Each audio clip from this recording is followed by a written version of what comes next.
vamos fazer a prece para que a gente possa dar início à nossa reunião.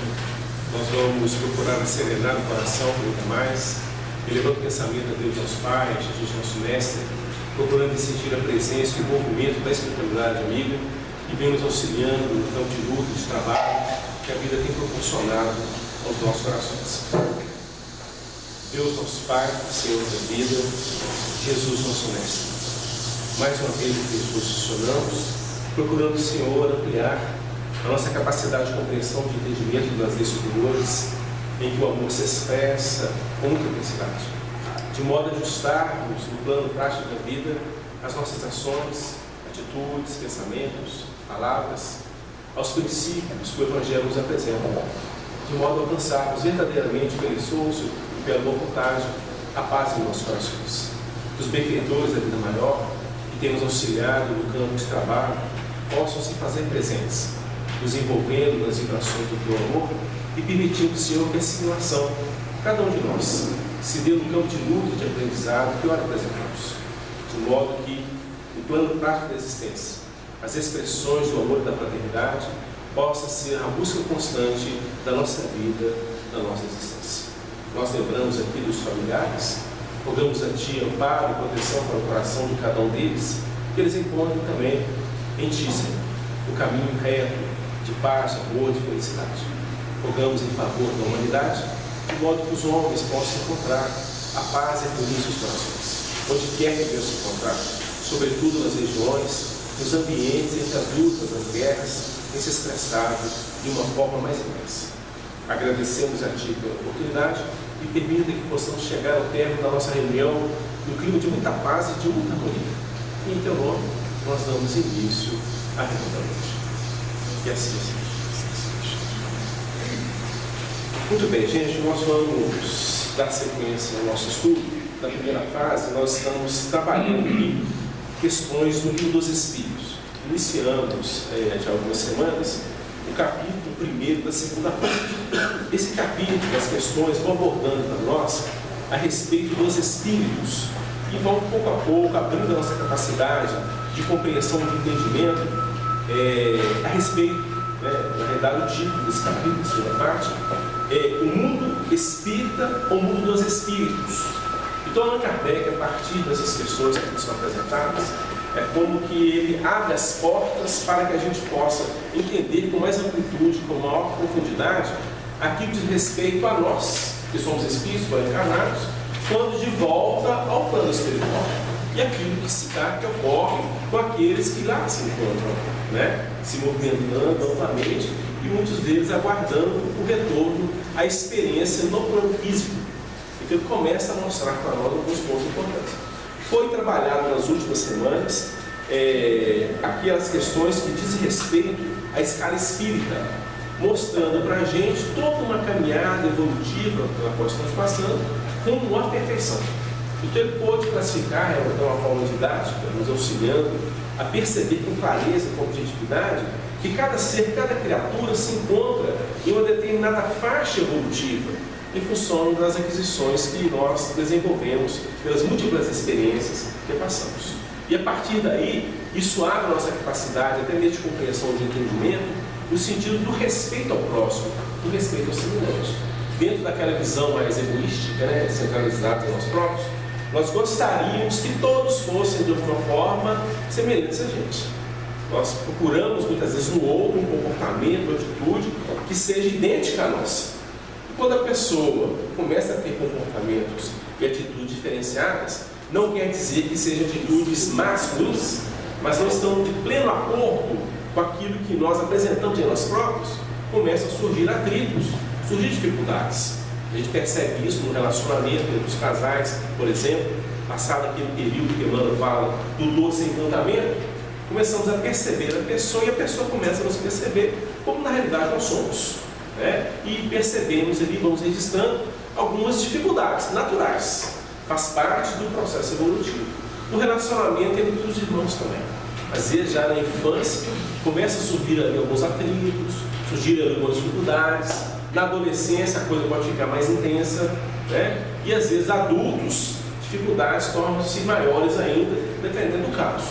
Percebemos ali, registramos dificuldades no plano da convivência entre os seres, entre as criaturas. Cada um se encontra num patamar diferenciado, expressando ali princípios e valores condizentes com a experiência pessoal, as inúmeras experiências pela qual a pessoa passou.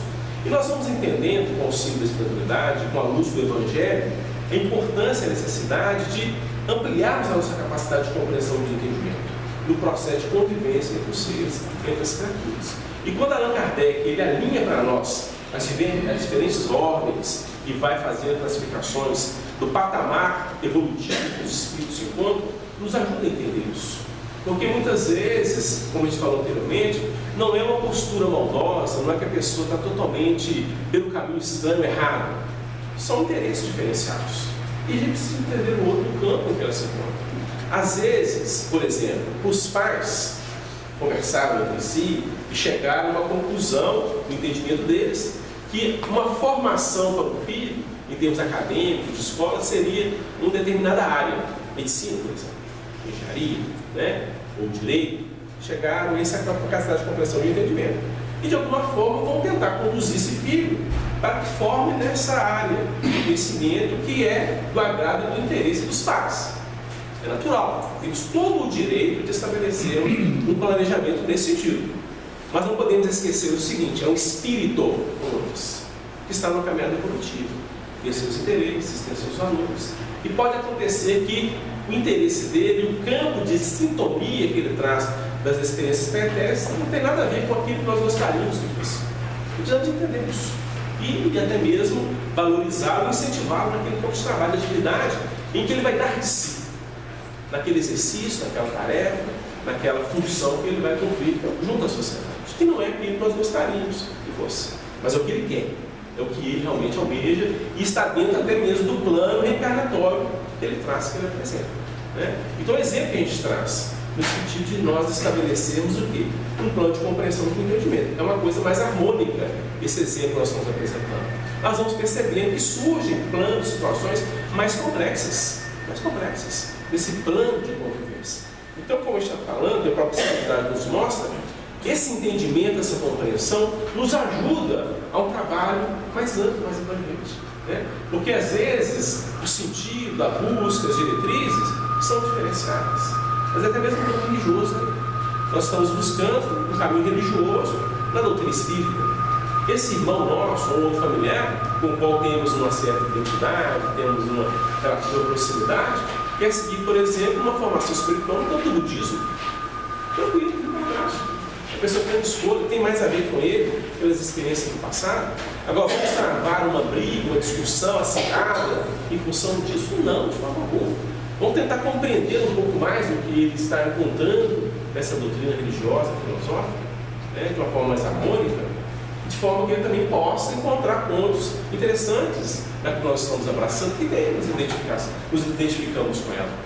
Então, para a gente poder entender, né, o campo de luta e de trabalho. Agora, vamos encontrar também casos, situações extremas, em que o filho nosso, em função do que ele traz de experiências passadas, uma tendência para um lado totalmente desajustado no plano comportamental, das paixões, por exemplo, após passar ali o período da infância, né, em que procuramos trabalhar positivamente a educação, a formação do caráter dele para se tornar uma pessoa de bem, a fase da adolescência, em que a estabilidade ela vem já começando a se expressar a tendência que ele traz do passado, e daqui a pouco pronto, o passado vindo à tona no plano comportamental. Mesmo aí, vamos perceber a necessidade de trabalharmos a linha da compreensão e entendimento em relação ao plano evolutivo que a criatura se encontra. Não concordamos com o que faz, com o que ele realiza, com o que ele apresenta, mas é nosso filho, e é filho de Deus acima de qualquer coisa. E precisamos encontrar uma linha de contato, tá? Para que a gente caminhe juntos. Não está ao nosso lado, próximo a nós, na condição de filho à toa. Tem um motivo. E não vai ser na briga intensa, nos choques, nas imposições, por quê? Aquele período em que o processo educacional ocorre com mais intensidade, porque ainda não há esse despertamento das experiências passadas, se bem trabalhado por nós, vai ter um papel importante. Porque nesse momento em que as tendências comportamentais do pretérito vêm à tona, em função das vivências anteriores, ele começará a ter um conflito interno, em função da base que nós procuramos implantar ali no processo educacional na intimidade deles. Né? Então, o trabalho está sendo feito, o trabalho está sendo realizado. E no momento que a gente procura compreender, procura trabalhar a nossa capacidade ali, dentro desse plano mais harmônico, né, como falamos anteriormente, não concordamos, está contrário aos princípios, aos valores que nós acreditamos e estamos buscando para nós mesmos. Mas ele está no plano de eleição pessoal, ele tem liberdade disso. Né? Então, nós fizemos o papel que competimos. Então, lá na frente, muitas vezes ocorre isso. Lá na frente, depois de ter passado essa fase mais intensa, em que essas emoções, essas tendências vêm com muita intensidade, e com o próprio amadurecimento, os anos passam, e a gente, naturalmente, é o processo da vida, a gente começa como que a amortecer essas tendências que a gente traz, os impulsos que nós trazemos no passado. E as reflexões, então, elas vêm ao sul. E sempre haverá um confronto, né? Ou melhor dizendo, um processo de meditação, de análise do plano comportamental nosso, da pessoa, da criatura, com os valores e princípios nobres que ela recebeu no processo educacional por parte dos pais. Então o trabalho está sendo feito, da mudança e da transformação. Então isso nos ajuda a caminhar com mais tranquilidade, porque muitas vezes nós batemos de frente para a criatura, né? É nosso filho, achamos que podemos exigir dele um comportamento, podemos como que incentivar e mostrar de alguma forma o caminho para ele, mas exigir, embora seja o nosso filho, nem Deus exige de nós determinados comportamentos, mostra o caminho, né? E vamos sofrer as consequências das escolhas feitas por nós. Então, é um processo interessante de trabalho íntimo do ser da criatura, dentro do plano da respeitabilidade. Então, lá na frente, às vezes vão comentar: papai e mamãe nunca concordaram com o meu título, mas sempre me respeitaram no plano de escolha pessoal. Isso aí realmente eu tiro meu chapéu. Sempre me respeitaram. Não houve momento algum uma agressão nem um desrespeito, embora não concordassem com o meu comportamento. Então, é uma atitude que tem um efeito positivo na intimidade do ser da criatura. Agora, o que a gente percebe? Isso é desafio para a gente, né? Vai sendo mostrado, apresentado pelo Evangelho. É interessante, até mais tranquilo a gente falar sobre isso, né? As ideias vêm, os textos surgem e vamos argumentando. Mas no momento que a gente vai para o embate, a gente percebe que há uma mudança profunda. E aí, nessa hora, nesse instante, a construção efetiva começa a se processar. Estamos diante do embate, estamos diante das, entre aspas, dificuldades, que nos ajudarão a trabalhar no grupo íntimo, ajudando o companheiro também, as pessoas, a se trabalharem interiormente. Então, ele traz para nós aqui, né, uma análise que a gente faz em cima dessa escala espírita apresentada por Allan Kardec a partir da orientação da espiritualidade. Ele mesmo fala para a gente que essa sugestão da divisão que é feita nas ordens aqui, das divisões, foi sugerido pelos Espíritos superiores. Ele foi na carta e nos apresenta. Mas ele mesmo fala que pode ser feito todas as divisões, e nada muda o processo, e nada altera as diferentes fases evolutivas em que as criaturas se encontram, então se agrupam, né? Porque há uma semelhança, há uma proximidade no plano comportamental ali daquele grupo de espíritos que estão na caminhada evolutiva. Então eles se associam àquela divisão, àquela classe. Tá? Outro grupo vai associar a uma outra, mas sempre no processo evolutivo, sempre passando das fases mais grosseiras, mais pesadas, em que as paixões elas se expressam com muito mais intensidade, aquelas em que o sentimento do amor começa a se expressar com maior propriedade, respeito ao próximo, respeito ao semelhante. Uma coisa que a gente observa por parte dos espíritos de condições superiores, os espíritos elevados, eles nunca impõem. Né?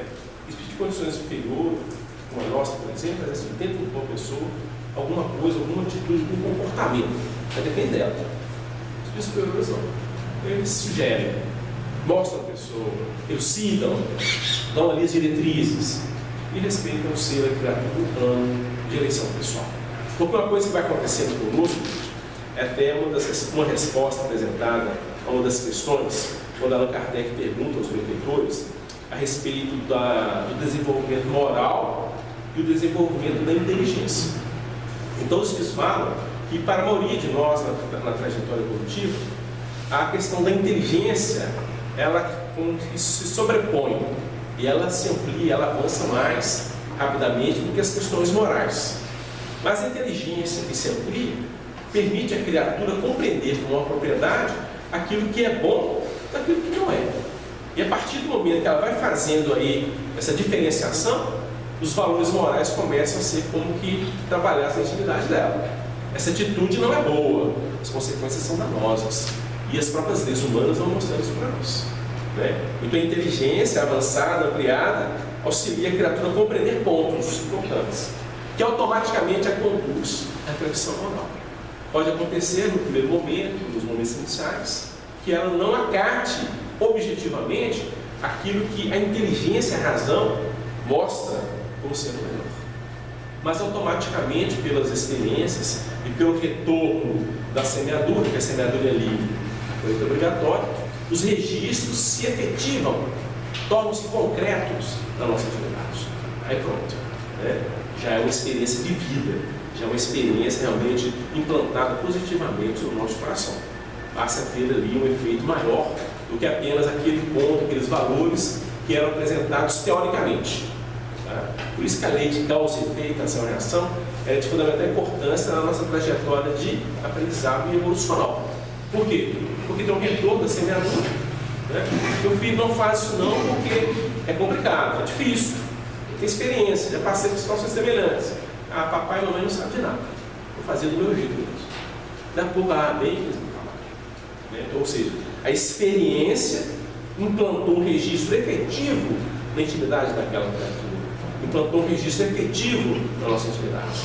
Então já não é só mais uma orientação que chega aos ouvidos e encontra uma ressonância nas nossas reflexões, entendemos que está certo, mas também somado a isso, a experiência, fato real, vivenciado, sofremos aqui na pele o efeito daquilo que a orientação está tendo.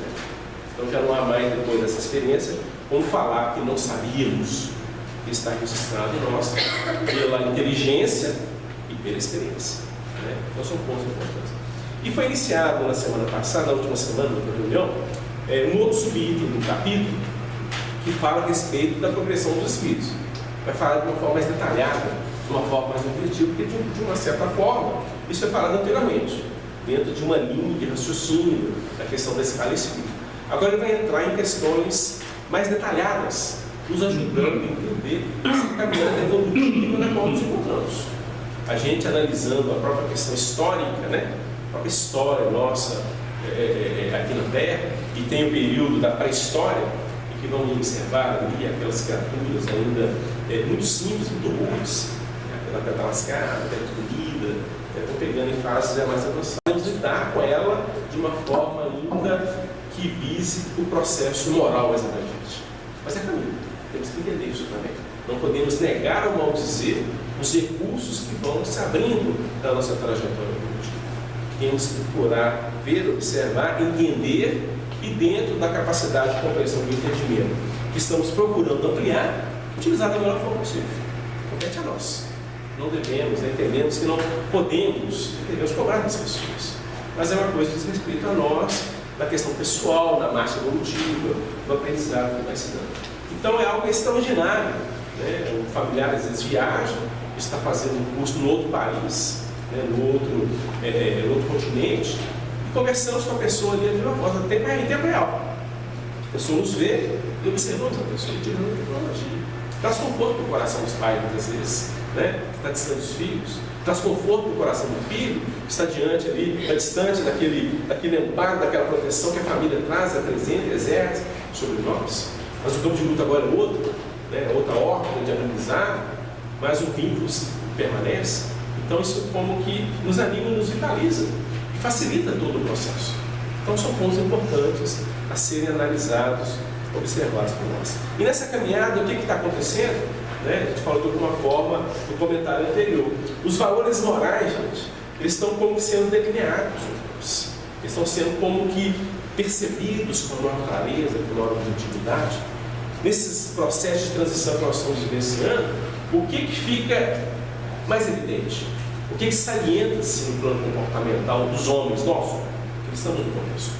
De certa forma, a gente entender o que está acontecendo.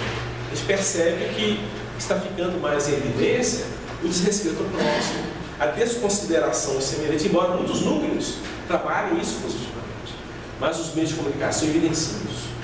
E a Espiritualidade fala para nós que esse processo, de uma certa forma, vai revelar a intimidade dos seres, das criaturas, para ver a separação, usando a imagem, a imagem figurada, né? O Evangelho nos apresenta a separação do bode das ovelhas, ou a questão do joio do trigo, duas imagens muito positivas nesse sentido. E que naturalmente a criatura se ajusta pelo plano comportamental àquilo que diz respeito a ela própria. Porque às vezes, num determinado período, a gente pode esconder a essência de nós mesmos, dentro do plano comportamental, que não está muito condizente com aquilo que às vezes até nós falamos, né? Falo, prego determinada coisa, mas no plano comportamental, as escondidas, a minha ação, a minha atitude, ou seja, a minha essência, não tem nada a ver com aquilo que a gente prega, nada a ver com aquilo que a gente fala. Então chega um momento que isso tem que vir à tona, é o que está acontecendo, né? De uma certa forma, um movimento profundo da intimidade dos seres se revelando a partir de determinadas atitudes, determinados acontecimentos, para que possa realmente haver essa seleção natural. Quem vai permanecer na escola, nessa nova fase de aprendizado, que é o mundo de regeneração? Esse grupo aqui está apto a permanecer. O outro aqui ainda não. As experiências somadas no tempo não foram suficientes para talhar a intimidade deles, aqueles pontos básicos para a vivência no mundo de regeneração. O que vai ser feito com esses companheiros, com esses espíritos? Serão conduzidos pela bondade e misericórdia divina para uma outra escola, condizente com o teor moral que eles apresentam, uma condição ainda de desrespeito ao próximo semelhante que eles apresentam, um mundo mais agressivo, muito emotivo. Serão conduzidos, recambiados para esses ambientes, para que lá possam aprender com os brutos, né? Com aqueles que não têm noção ainda de moral alguma na intimidade, e vai ser na pancada mesmo, né? Então lá eles começam a lembrar do que aprenderam, mas não pode ser dessa forma, não pode ser na pancadaria, na brutalidade, na barbárie. Temos que criar leis para poder dar uma diretriz. Eles começam a ajudar os companheiros, que ao mesmo tempo estão se trabalhando, criando um ambiente diferenciado, daquele mais primitivo, mais grosseiro, né? Em que eles foram inseridos. O que aconteceu conosco no tempo atrás. A gente percebe isso se dando a partir de orientação da espiritualidade, né? Emmanuel, no livro A Caminho da Luz, mostra claramente isso para nós. Uma certa enxertia de espíritos de condições melhores de outros mundos, Capela no caso, principalmente falando da obra, aqui na Terra, no momento primitivo dela, ajudando os primatas, aqueles iniciantes no caminho de aprendizado, e ao mesmo tempo num processo de reclusão, tá? Um aprisionamento, né? Para o trabalho, trabalhar valores profundos da alma do espírito. Então, nessa marcha evolutiva, nós alcançamos um patamar significativo. A coisa ainda não está devidamente pronta, porque tem muito a ser feito, muito a ser realizado, né? A gente vai entendendo aí que, até em se tratando da preparação espiritual daqueles que se encontram aqui na Terra, ela ainda é muito deficitária.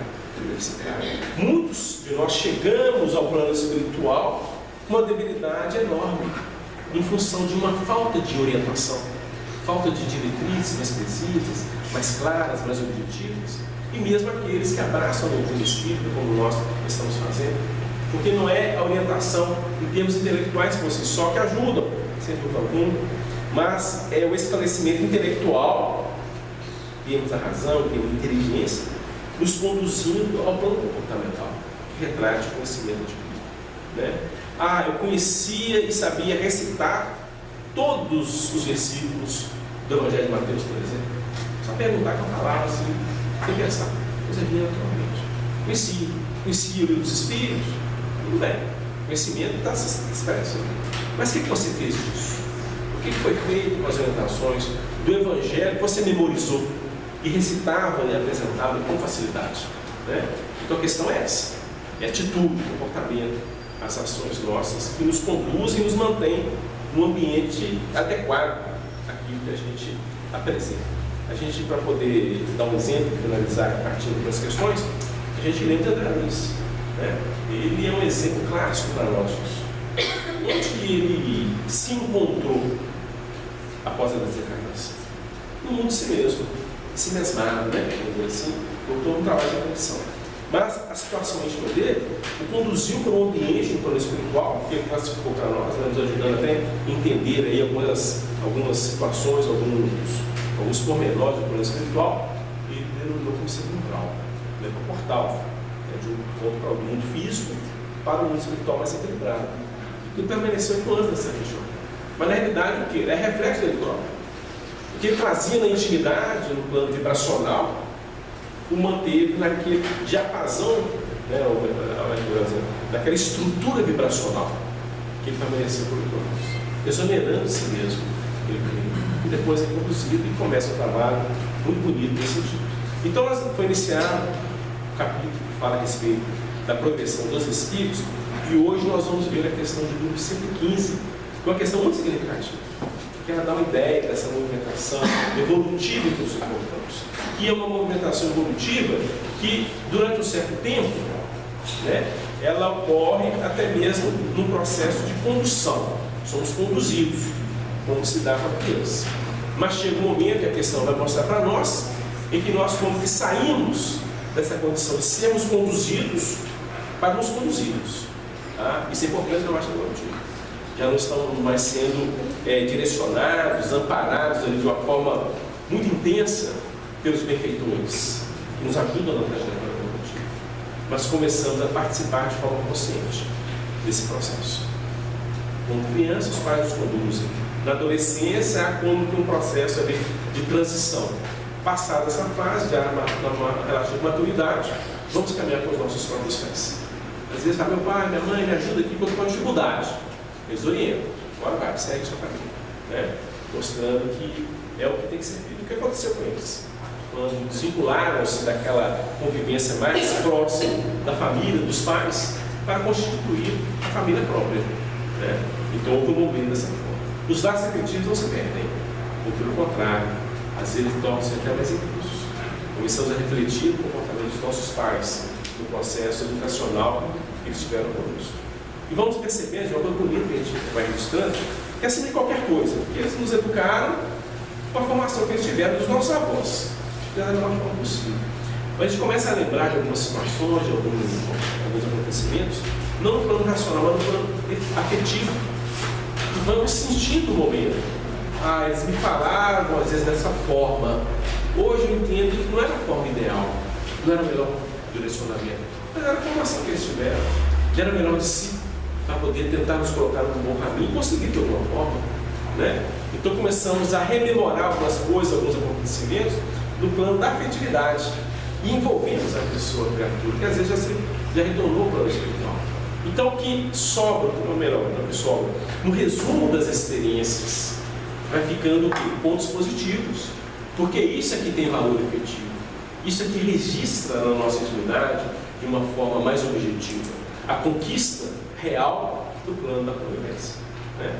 Então esse afastamento, essa desvinculação é importante até para fortalecer os laços desse plano da afetividade, do plano do amor real, do amor verdadeiro. Então eu vou pedir o Leonardo para ler para a gente, por gentileza, a questão 115, para que a gente possa trabalhar com a orientação da espiritualidade nesse sentido aqui. O Livro dos Espíritos, parte 2, capítulo 1, dos Espíritos. Item Progressão dos Espíritos, questão 115. Dos Espíritos, uns terão sido criados bons e outros maus? Deus criou todos os espíritos simples e ignorantes, isto é, sem saber. A cada um deu determinada missão, com o fim de esclarecê-los e de os fazer chegar progressivamente à perfeição, pelo conhecimento da verdade, para aproximá-los de si. Nessa perfeição é que eles encontram a pura e eterna felicidade. Passando pelas provas que Deus lhes impõe, é que os espíritos adquirem aquele conhecimento. Uns aceitam submissos essas provas e chegam mais depressa à meta que lhes foi assinada. Outros só a suportam murmurando e, pela falta em que desse modo incorrem, permanecem afastados da perfeição e da prometida felicidade. Item A. Segundo o que é capaz de dizer, os espíritos em sua origem seriam como as crianças, ignorantes e inexperientes, só adquirindo pouco a pouco os conhecimentos de que carecem com o percorrerem as diferentes fases da vida? Sim, a comparação é boa. A criança rebelde se conserva ignorante e imperfeita. Seu aproveitamento depende da sua maior ou menor docilidade. Mas a vida do homem tem termo, ao passo que a dos espíritos se prolonga ao infinito. Muito bem. Pode começar a outra? Essa questão é uma daquelas que são fundamentais no estudo da evolução. A evolução é um dos princípios fundamentais da doutrina espírita, como estudados pelo senhor Honório Abreu e outros, né? São 15 princípios fundamentais que são estudados. O quinto princípio é o princípio da evolução.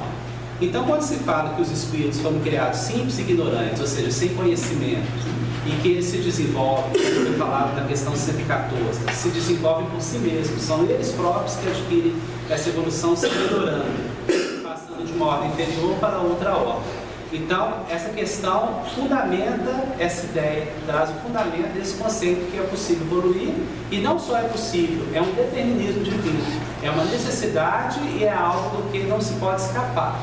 Espírito nenhum escapa da evolução. Por mais que ele esteja numa posição ainda inferior ou imperfeita, mais dia, menos dia, ele atinge esse patamar de sair daquela ordem que se encontra inferior e avançar para uma ordem. Foi o que foi estudado na escala espírita nos níveis anteriores. Agora, ela traz, ela é tão importante essa questão que ela amplia o conceito para outras áreas. Por exemplo, fala daqui do fim que uma determinada missão é dada para cada espírito. O fim de esclarecê-los e de fazer chegar progressivamente à perfeição, para que nos aproximemos de Deus. Com isso a gente observa qual que é o objetivo da nossa existência, o objetivo da evolução, o objetivo da nossa permanência aqui na Terra, por exemplo, através da reencarnação, né? Essa aproximação de Deus se processa através desse desenvolvimento que o próprio Espírito vai tendo. É algo assim filosófico, mas que vale a pena a gente pensar e meditar um pouquinho nisso. Se Deus nos cria e Ele é a perfeição absoluta, Ele tem conhecimento de tudo e viemos dele, como é que podemos estar afastados dele, né? A gente pensaria assim, Ele sempre próximo de nós, por ser o Criador, né? Mas a criatura, e isso vai ser desenvolvido nas próximas questões, tem um livre-arbítrio, por vontade do próprio Criador. E a criatura pode tomar caminhos que a afastam de Deus. Então esse processo de progressão, que é o item progressão dos espíritos, faz com que nos aproximemos dele. Acho que a gente pode trabalhar isso em outros momentos, porque a questão traz dois pontos aqui importantíssimos. Fala da submissão, os espíritos que por submissão aceitam a vontade de Deus, se aproximam mais rápido, evoluem mais rápido. E depois no desdobramento do item A, quando se compara com a criança, apresenta a noção de docilidade. Aquele que é dócil, que tem doçura, ele também avança mais depressa. E dois itens do Evangelho segundo o Espiritismo tratam isso, no capítulo Bem-aventurados os brandos e pacíficos. A gente pode desdobrar isso talvez na próxima reunião, né? A doçura, associada à afabilidade, que é trabalhada pelos espíritos, conduz os espíritos mais depressa, né, a essa caminhada rumo à perfeição. Muito bem, gente, nós vamos, em função do nosso tempo, encerrar aqui os comentários da questão 115 do Espírito. Na semana que vem a gente prossegue. Como o Léo trouxe para nós, ele traz, essa questão traz alguns conhecimentos bem abrangentes. A gente vai desenvolver na próxima semana. Passamos ao Wagner uma palavra e dar a sequência ao estudo da noite. Meus queridos irmãos, que Deus os abençoe. Nós vamos continuar aqui os nossos estudos, agora abordando o final da epístola, a primeira epístola de Paulo a Timóteo, no seu capítulo 6. Nós temos estudado há algum tempo esta epístola e hoje nós estamos aqui em movimentos de culminância. Quando abordamos aqui, no capítulo de número 6, os versículos de número 13 em diante. Como ele está dando instruções, conselhos para Timóteo, nós temos aqui um movimento interessante. Que começa no versículo de número 12. Milita a boa milícia da fé, toma posse da vida eterna, para a qual também foste chamado, tendo já feito boa confissão diante de muitas testemunhas. E em semanas anteriores, nós trabalhamos a ideia dessa vida eterna, que significa a vida íntima sem interrupção. Nós temos o estudo da lei de causa e efeito, que vai nos ajudar a fundamentar a justiça divina no universo. E essa lei regula as existências de todos os seres e o movimento de todos os princípios, numa interdependência impressionante que a lei de evolução, citada aqui anteriormente, nos ajuda a compreender. Porque o átomo está vinculado a um princípio inteligente. E o ser que tem a consciência desperta, ele usa o átomo para as suas ações inteligentes. Então nós notamos que o átomo é utilizado pelo anjo. E o anjo ajuda a ordenar a vida de todos os princípios e dos seres que lhes são inferiores. Então nós temos no tema evolução uma sistemática muito interessante de apreciação da harmonia do universo, em que nós vamos compreendendo que, embora pareça, não existe o caos. Hoje mesmo a gente teve uma ajuda da espiritualidade em que, de forma muito clara, eles deixaram explicitado que num plano como a Terra, nós temos seres vivendo primitividade, vivendo expiação e prova e vivendo regeneração. Então, cada qual ocupado com as suas necessidades. O primitivo no movimento que é próprio dos primitivos. Aí vem expiação e prova e quer que o primitivo esteja no mesmo nível deles. Não vai conseguir. Vai fomentar estados de reações, mas não vai conseguir que eles tenham a experiência que eles já estão vivenciando, embora ainda presos a situações as mais diversas, no trato com o seu reajustamento íntimo. Agora, os da regeneração procuram fazer a luz, dada a busca e a harmonia que já encontram nos processos de espiritualidade. Esses têm que fazer claridade que beneficie todo mundo, mas é por tabela.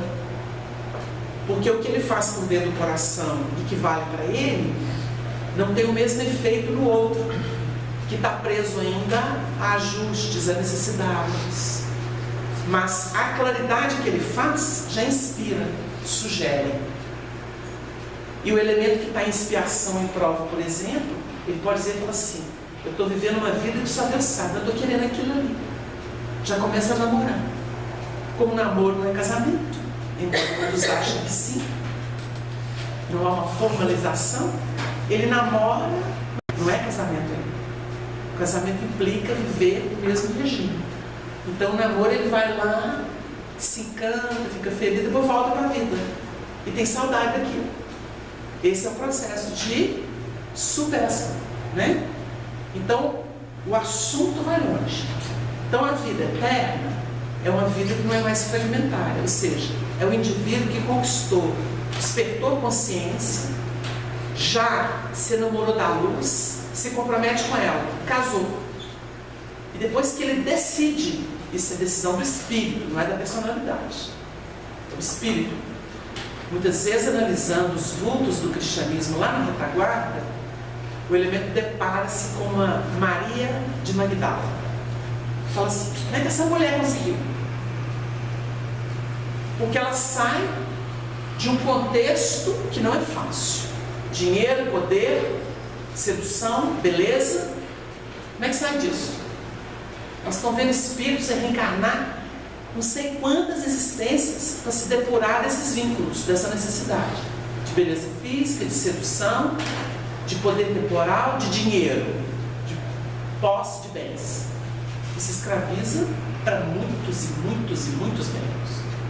Como é que uma pessoa que tinha isso tudo enxerga Jesus, vai atrás dele, conversa com ele sobre a sede de amor que tinha naquela alma, se esclarece sobre o assunto, abre mão de tudo, sabendo que seria o seu futuro completamente incerto, e elege viver com leproso para se tornar uma deles. Que força é essa? Então esse elemento positivo, e numa encarnação ela faz o que muitos levam dezenas de reencarnações. Bem claro. Mas é um caso. É um pilar do cristianismo. Ela foi um pilar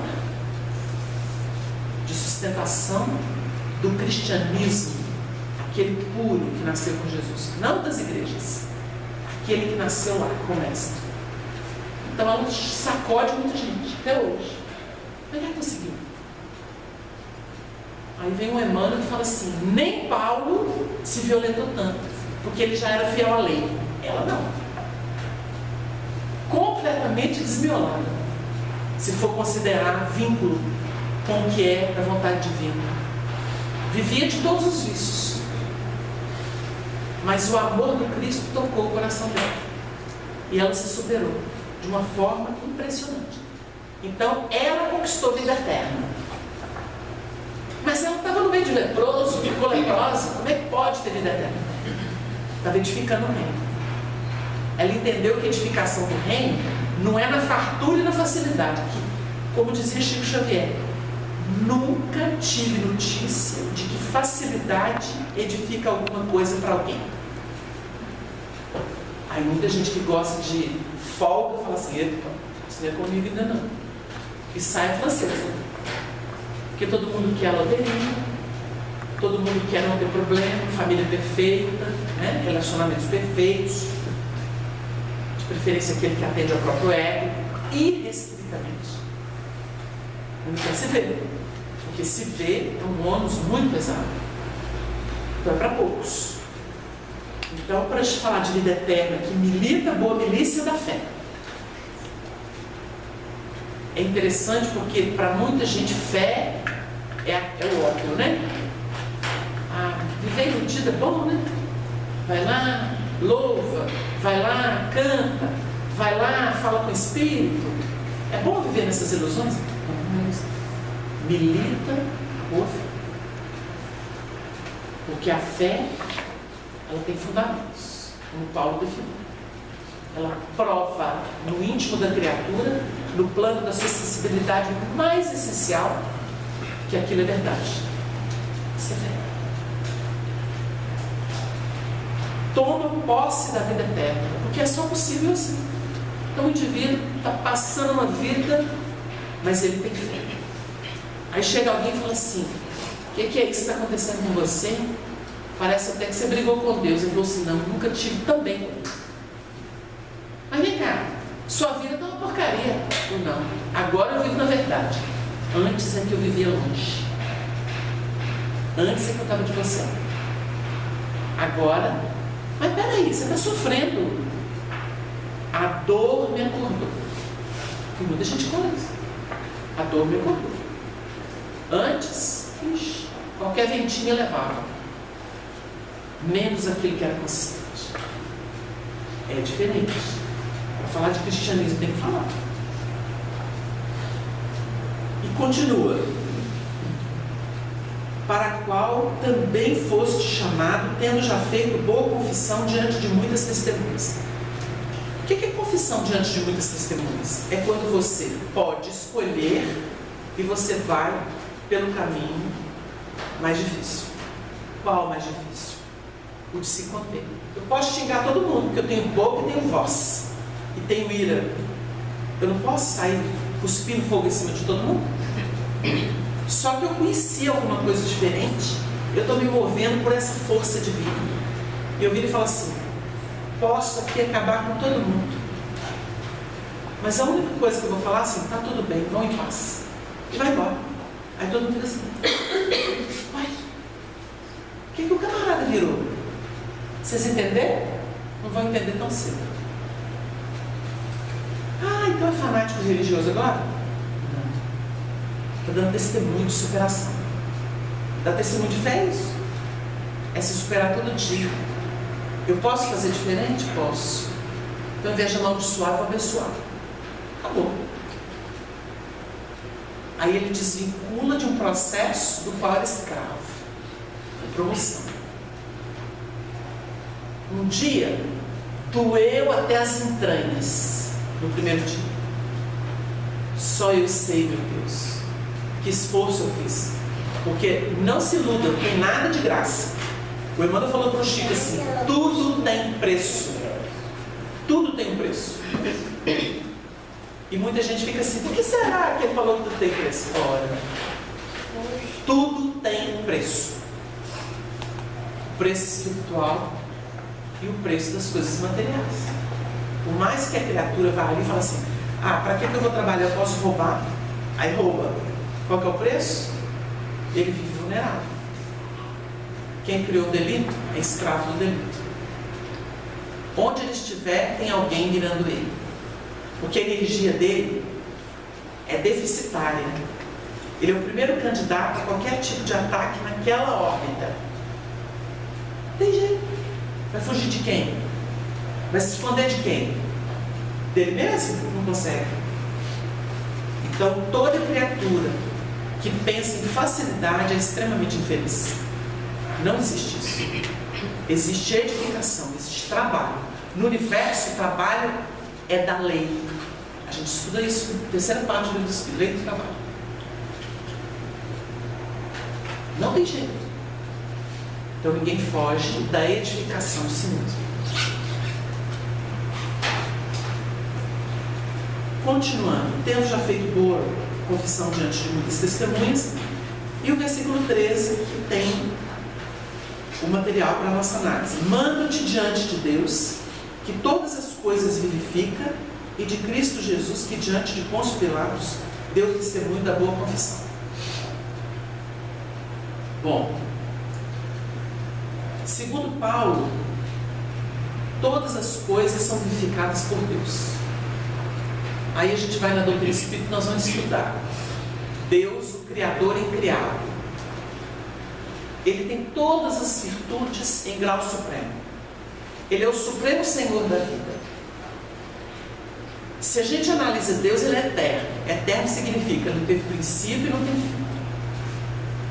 Então já há uma diferença. Porque o Espírito é imortal. Deus criou o Espírito. Em algum momento, o Espírito começou a existir, por vontade de Deus. E ele não terá fim. Mas qual que é a diferença do Espírito para Deus? Deus é eterno, o Espírito é imortal. Começa por aí.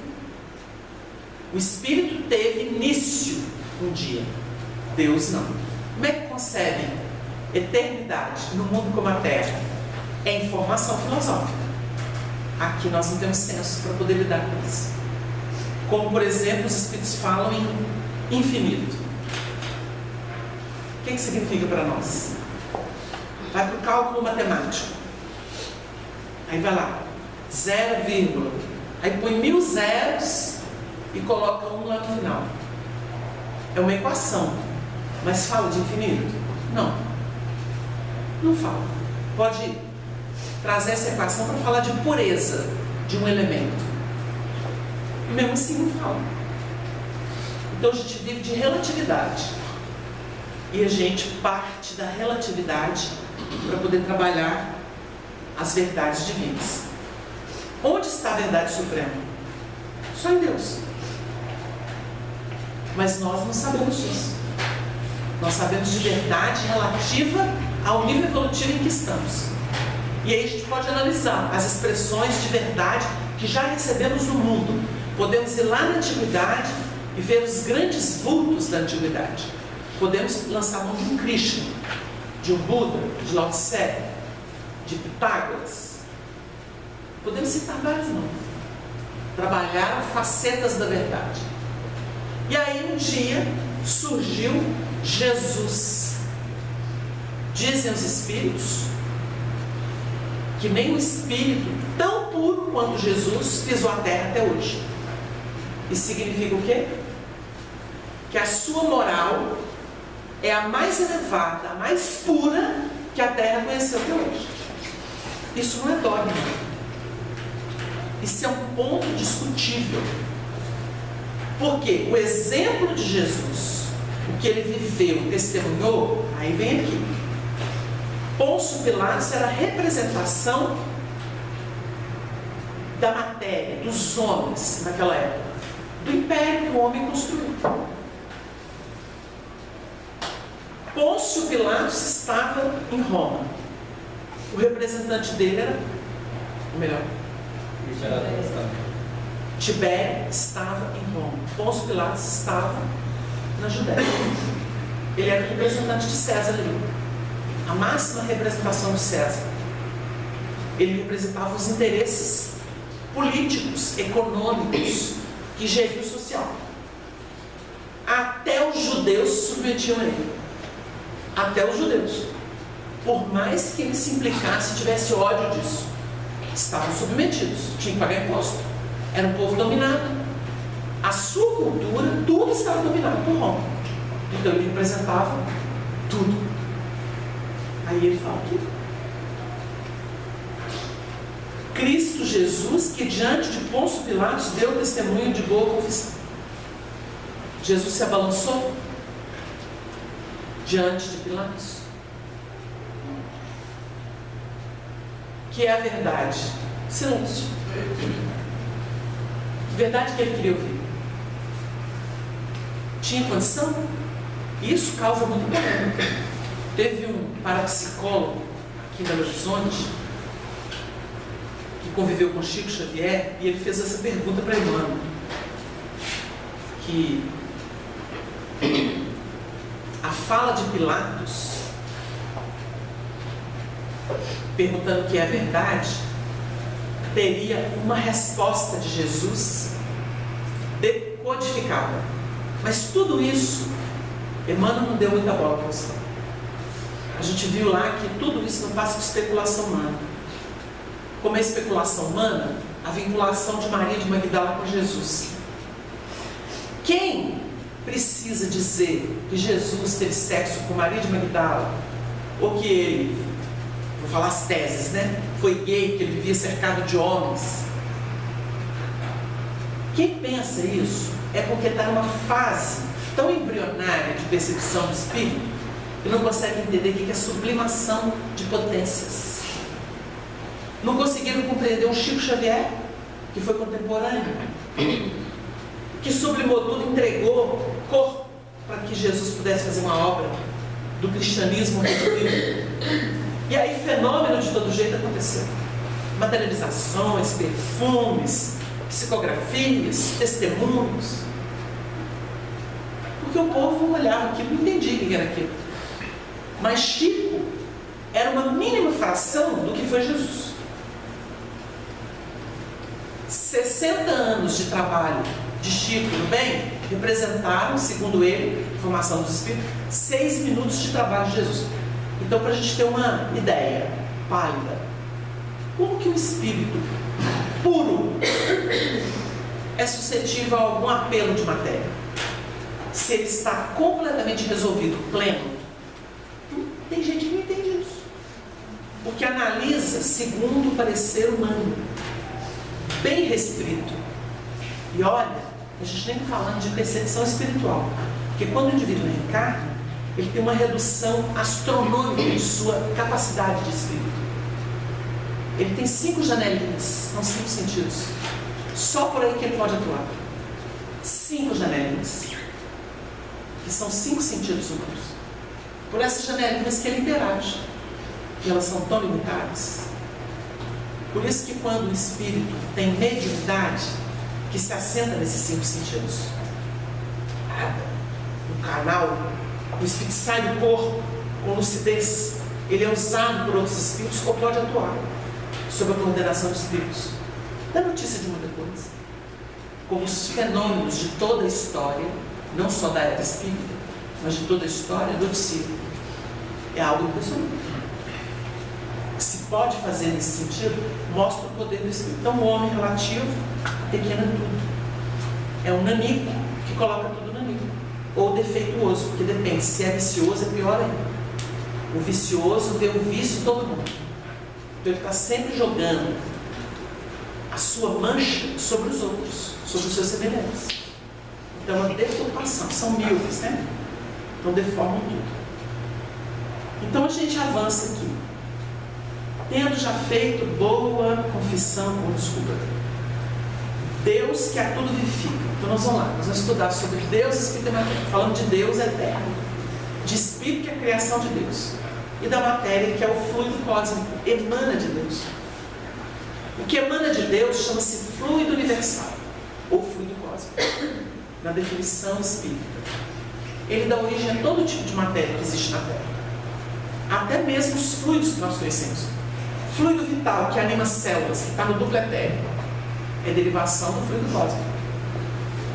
Perispírito, o corpo espiritual do indivíduo.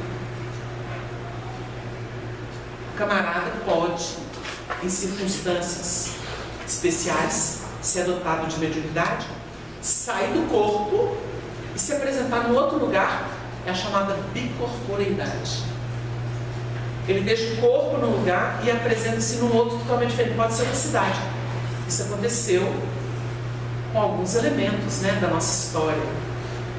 Santo Antônio de Ligório, mas podemos citar Chico Xavier, preso na União Espírita Mineira por uma multidão, sai do corpo, que entrou um bêbado e começou a fazer a voz, no meio daquela multidão que estava no evento da União Espírita Mineira, sai do corpo, vai lá na rodoviária, materializa-se e pede aos soldados que possam socorrer a União Espírita Mineira, porque tinha lá um moço que estava desequilibrado.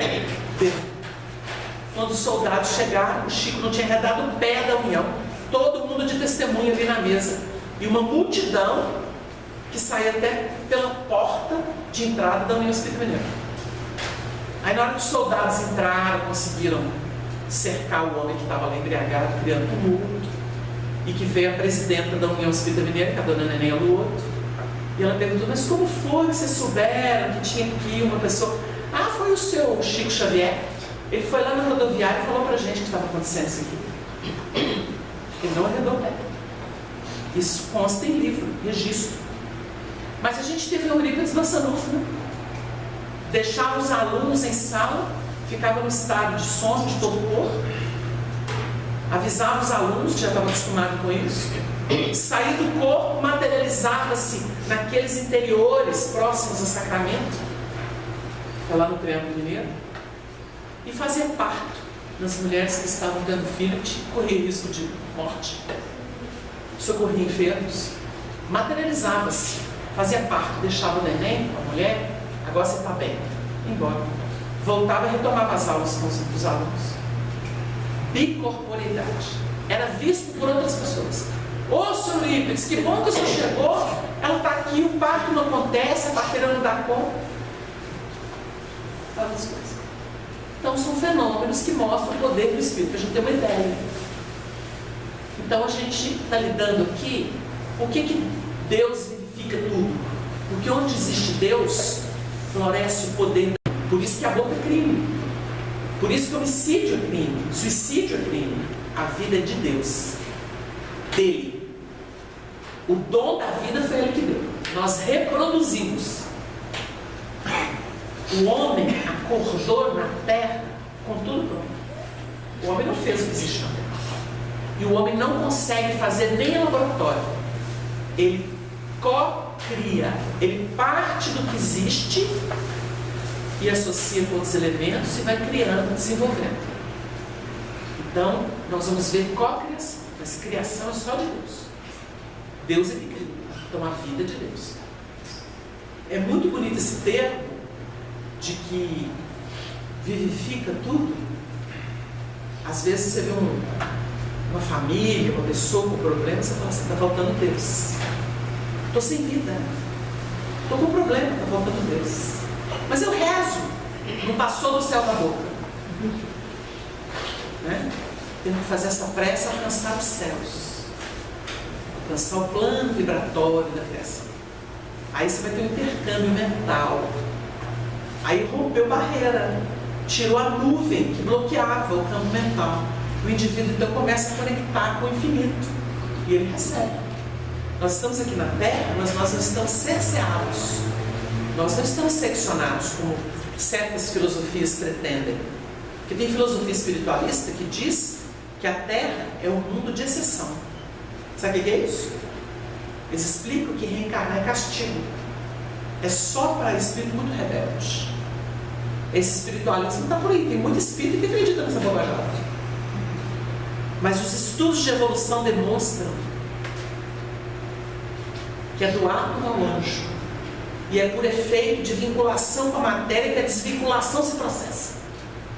Sem vinculação não tem desvinculação. Sem morte não tem ressurreição. Está lá no Evangelho.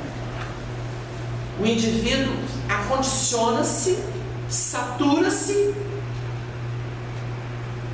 e naturalmente estiola aquelas possibilidades para surgir num tom a mais, num tom maior. Porque ele é dono do material que ele exercitou e aplicou. Por isso que ele fala aqui em testemunho. Se tiver testemunho, é mentira. O assunto tange até obras que dizem que Jesus só encenou a encarnação aqui. Mas a obra de Allan Kardec diz que ele teve um corpo físico. Mesmo para um espírito puro, o Honório gostava de trabalhar o texto de Paulo, que ele fala do primeiro Adão, que foi feito alma vivente, e o último Adão, que foi feito espírito vivificante. E ele falava assim: olha, gente, quem instaurou o organismo, o biotipo humano, foi o Adão.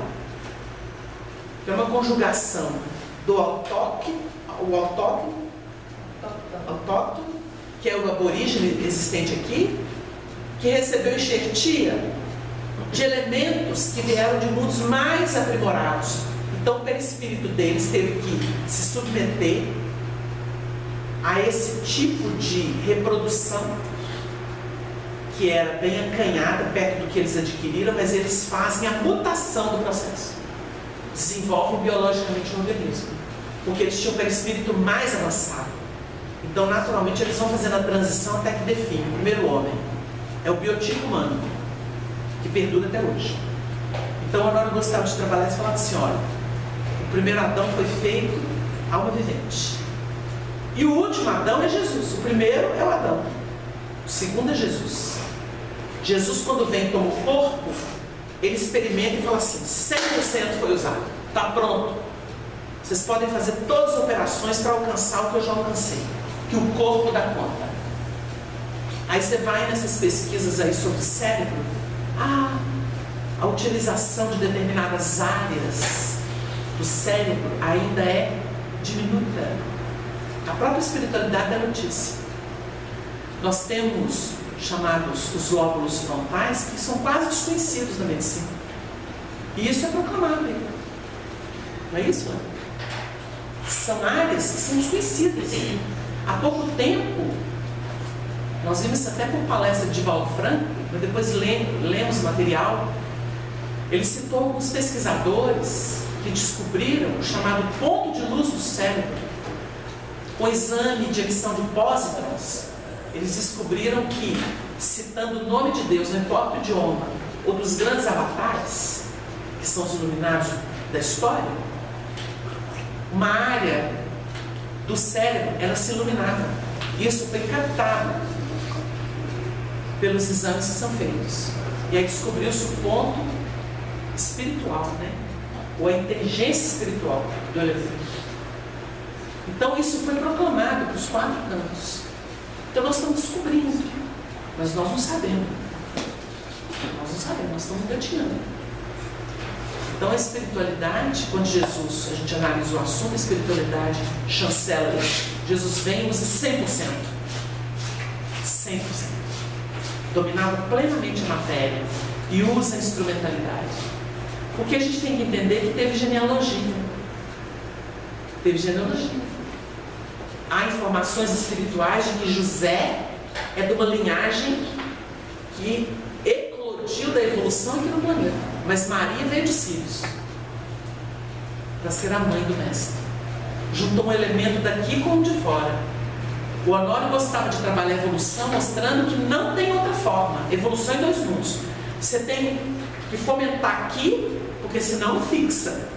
Tem que fomentar aqui, mas tem que trazer de fora para trabalhar a fixação. Ou o avanço dos territórios. Então, quando a gente estuda evolução, a gente trabalha isso. Então, nós tivemos um José, que era uma expressão da terra, mas trouxeram uma Maria, que deixou registros indeléveis. Se imortalizou. Então, nós vamos entendendo que é de uma beleza transcendente. Então, tem genealogia. Junta o de baixo com o de cima. Opa, me permite uma pergunta. Com isso, você está afirmando que o corpo de Jesus tem material genético dos dois? Dos dois. Porque esse é um tema que não é muito abordado, né? Exatamente. Assim, tem uma compreensão humana que Jesus não seria filho de José, fisicamente. Mas tem elementos dois. Porque José ofereceu daqui e Maria mentou. O Emmanuel chama ela de lírio puro que brotou do charco. Ele fala assim. Quando ele fala isso com aquela delicadeza, a sabedoria dele mostra que Jesus precisava de um corpo perispiritual de uma mãe que tivesse muita altura para ser ambientado. Vocês entenderam? E o material de José, ela teve que submeter aqui a encarnação, mas o material de José foi precioso. Então a obra espírita não nega a herança do pai de Jesus biológico, mas fala da sua natureza espiritual também. Então, tem muita gente que se incomoda com esses assuntos, mas a doutrina espírita é muito farta de material nesse sentido. Estamos falando de espiritismo com Kardec, não é sem ele não. Porque tem obra aí que foi paralela à época dele, que nega tudo isso e entra em territórios muito complicados para serem justificados doutrinariamente. A gente respeita quem acredita, quem segue, quem estuda, mas é um território que não se comprova, enquanto que a doutrina espírita comprova, emoldura, porque a gente hoje falou, espiritismo é ciência da vida infinita, é ciência da vida infinita. Está aqui para ficar pondo ilusão, bobagem na cabeça de todo mundo não. Foi super entendido o trabalho da chegada do Espírito por Jesus, por promessa dele. Ele cumpriu. Então a gente tem que ter muito cuidado para lidar com esse material, né? Para a gente poder seguir com segurança. Mas, continuando aqui sobre as condições, já tendo feito boa confissão diante do testemunho, mande que diante de Deus que todas as coisas vivifiquem, de Cristo Jesus, que diante de Pôncio Pilatos deu testemunho de boa confissão. Nós temos que entender uma hierarquia. Deus se expressa, a dinâmica de Deus, ou a ação divina, o amor divino se manifesta, está resumida na condição crística. O que é isso? A condição crística, ela é tratada pelos estudiosos como sendo a unidade de todas as potências subhumanas. Está para entender, né? Tudo que é valor, tudo que é virtude, sublimado, compõe a expressão crística, que é universal. Tanto que Cristo existe na Terra, em Júpiter, em Saturno, em Marte, todos têm um Cristo, que é a expressão do Criador dinamizada, testemunhada. Deu para entender? Isso é muito filosófico. Quando nós esbarramos Jesus ou Cristo, Kardec entendeu também que disse assim: Cristo é a missão. Porque Jesus é o Espírito puro. Atingir um grau de pureza é o nosso objetivo. Quando ele se apresenta no planeta, cria, sob a tutela de Deus, co-cria, né, o planeta, porque o material já estava na nebulosa solar, ele vai atuar com o poder do seu pensamento e vai formar um orbe. Trabalha o material da nebulosa, reduz o espaço intratômico, imprime, com o auxílio de entidades técnicas que se lhe submetem, que são os operadores de diversas áreas das ciências que hoje nós conhecemos e outras que vamos conhecer no grande futuro, eles operam e dão características ao planeta. Eles sustentam o planeta com seu pensamento. E na medida em que eles sustentam o planeta desde a sua formação, permitindo que ele tenha movimentos, eles vão incutindo nesse planeta os chamados P's. São mentes, isso é complexo para muita gente que não está acostumada com o tema evolução, mas eles arregimentam com a energia divina também os princípios inteligentes que estão esparsos na chamada astralidade, que são as zonas, as áreas da espiritualidade que medeiam os mundos. A gente não trabalha, tem médico de sobra hoje. A gente não trabalha, por exemplo, o líquido intersticial, e a gente não sabe que tem um monte de elementos ali que formam até os nutrientes, ou as toxinas, vamos dizer assim. Nós temos os P's mediando os mundos, né? Quando a gente fala de criação, nós estamos lidando com esses elementos. Nós precisamos deles. Eles fazem parte dos agentes que coagulam a matéria ou dão características próprias a elas, alterando-a. E nós vamos encontrar esses P's tanto no reino mineral aqui na Terra, densos, bem densos, em frequência vibratória específica, quanto nas zonas espirituais que estão fora da nossa órbita da crosta. E eles estão formando a astralidade e a condição dessas áreas que podem ser habitadas ou não, que pode ser caminho de espiritualidade. Então tem coisa, nós estamos soltando isso aqui, mas tem coisa que a gente precisa começar a ouvir, a sondar, porque a doutrina espírita não esconde isso de ninguém. Não foi à toa que André Luiz, numa sequência da revelação espírita, trouxe evolução em 2 mundos. Vocês acham que foi para impressionar cientista? Cientista materialista está bem pouquinho preocupado com a doutrina espírita, está na dele. Ele está no movimento de domínio da matéria, e o universo dele é só matéria. Agora, foi trazido para aqueles que estão atentos à regeneração e que trabalham espiritualidade. Agora, a espiritualidade tem ciência. Ela não é só mística, porque senão não é fé raciocinada. Então, nós temos que unir ciência e religião. Eu posso reverenciar o Criador, mas eu tenho que saber por que eu estou fazendo isso. A doutrina espírita é uma doutrina de indagações. Questionamento é no espiritismo, porque você não pode fazer isso em áreas de dogmas. Não pode discutir, tem que aceitar. Isso aí é pelo elemento que está satisfeito com o que tem, que trabalha Deus no sentido bem material. Me dá o reino da terra, está tudo certo. E está certo, não briga com ele não, porque o nível dele é esse, é matéria. Agora, para quem já saiu da matéria, se saturou e despontou para a vida espiritual, tem que trabalhar. O universo que se move do átomo ao arcanjo, para a gente poder começar a ter fundamento na nossa busca e estímulo para as nossas transformações. Então é algo que deixa a gente a pensar. Por isso que quando a gente observa que a questão Deus se expressa nos Cristos, porque Deus, gente, a gente aprendeu isso estudando evolução com os grandes mestres. Deus não faz, Deus cria. Quem faz são os espíritos, que são filhos dele. O fazer para o espírito é o campo de evolução dele. Deus é, sempre foi, sempre será. Dele emana tudo, mas os espíritos é que operam. E é curioso, porque a gente fala espírito, mas o princípio inteligente coagula o fluido cósmico. Então ele também está trabalhando. Ele começa lá de forma caminhada. A gente olha uma pedra, pega um cristal, vê lá a simetria. Fala assim, como é que se organiza dessa forma?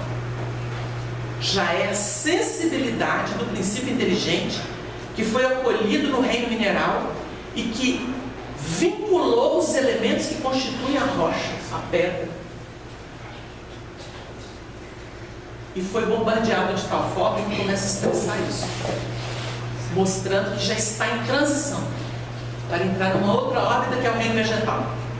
onde sensação vai ser trabalhada pelo mecanismo da fotossíntese e vai passar para o animal na biossíntese até chegar no homem, que é mentossíntese. Então, uma sequência de evolução. Tudo interativo, porque existe uma lei no universo chamada de solidariedade, interdependência. Todos estamos conectados. Então, tem gente que sente bem com uma pedra. Por que sente bem com uma pedra? Tem ligações vibratórias com o reino mineral? Sente bem com planta? Tem planta que faz bem, tem planta que faz mal? Tem ligação vibratória com isso? Qual é o problema? Não é místico isso não, é científico. Animais, né? Por que a pessoa fala assim, na natureza eu me sinto em paz? Nós somos egressos dela. O nosso corpo perispiritual foi formado na sua estrutura essencial básica nos reinos que antecedem o mundo.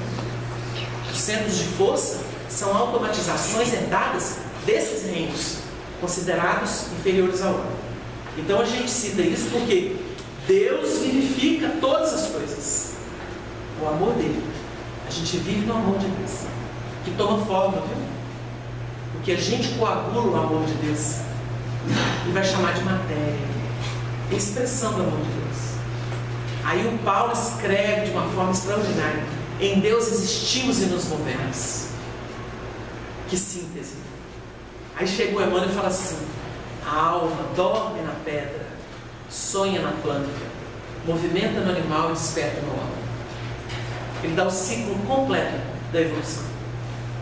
Então nós temos identidade com a chamada natureza, porque nós somos acalentados nela e nos despertamos. E hoje somos agentes que vamos acelerar o processo evolutivo dos reinos que nos servem. Então o Chico dizia assim: o animal vê o homem, o seu dono, como Deus, e a distância que medeia a evolução do animal para o homem, nós podemos compará-la àquela que nos distancia de Deus. Deu uma ideia? Por aí. Perguntaram para o Chico: é verdade que você pode ver a alma das plantas, dos animais? Como ele não podia fugir da pergunta, ficou todo mundo esperando. Se eu concentrar muito, eu posso sim ver o movimento da seiva nas plantas e a crisálida de alma dos animais. Portanto, Deus vivifica tudo, porque os seus filhos estão por toda parte. Não foi em vão que Francisco de Assis chamava tudo e todos de irmãos e irmãs. E o Emmanuel chega a dizer: são os nossos irmãos menores em relação aos animais. Irmãos menores. Bom, gente, o assunto vai longe, mas o nosso tempo se foi. Nós vamos parar por aqui. Se Deus quiser, a gente retoma a próxima oportunidade. Que o Senhor nos abençoe. Daniel, vamos ouvir as páginas.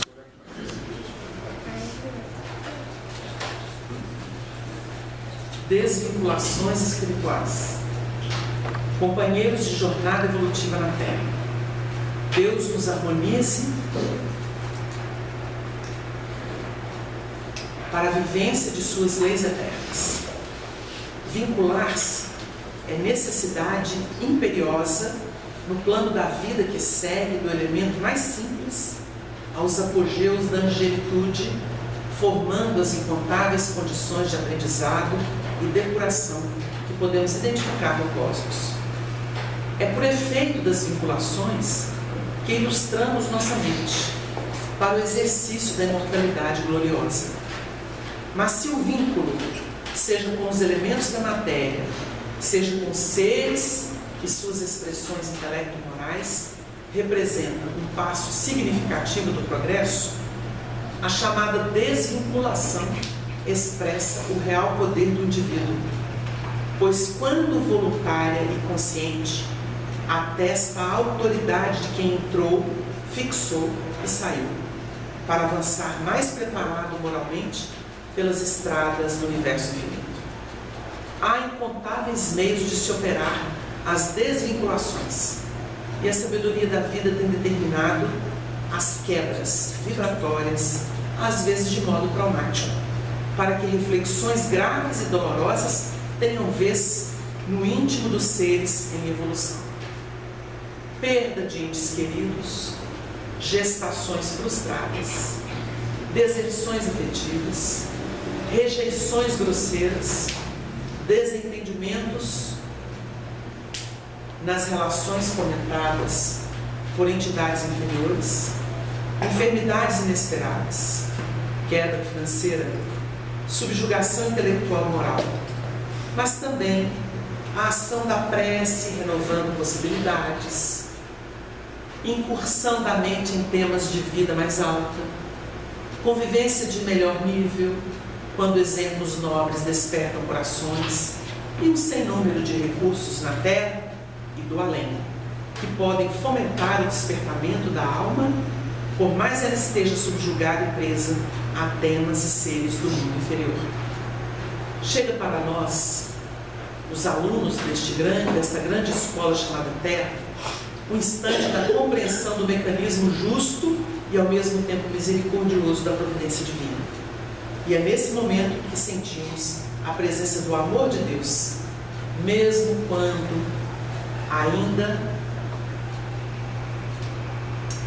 quando uma bomba estoure e fira mortalmente uma criatura, para que ela amadureça concepções. Ou quando, ouvindo a melodia de um pássaro canoro, ela se eleve aos páramos da luz. Desvinculação é sinônimo de ressurreição evangélica, porque, resumindo a lição da experiência vivida, projeta a criatura a novos patamares de vida e luz interiores. Votos de alegria e paz. Leão Zara. Devoção na fé. Caminha e Deus te mostrará um mundo melhor. Aceita a luta e o Pai te nutrirá de luz. Renuncia e o Senhor te acumulará de ventura. Obedece e o Eterno te concederá sabedoria. Ser humilde e o Todo-Poderoso te revelará suas imortais riquezas. E ama, pois o Criador te fará seu legítimo representante, na feição de filho e gestor infalível da suprema caridade. Deus seja em ti, meu filho, a felicidade sem mácula e a vida sem fim. Anchieta. Gente, nós vamos encerrar a nossa reunião agradecida a Deus Pai as bênçãos corridas pelos nossos corações.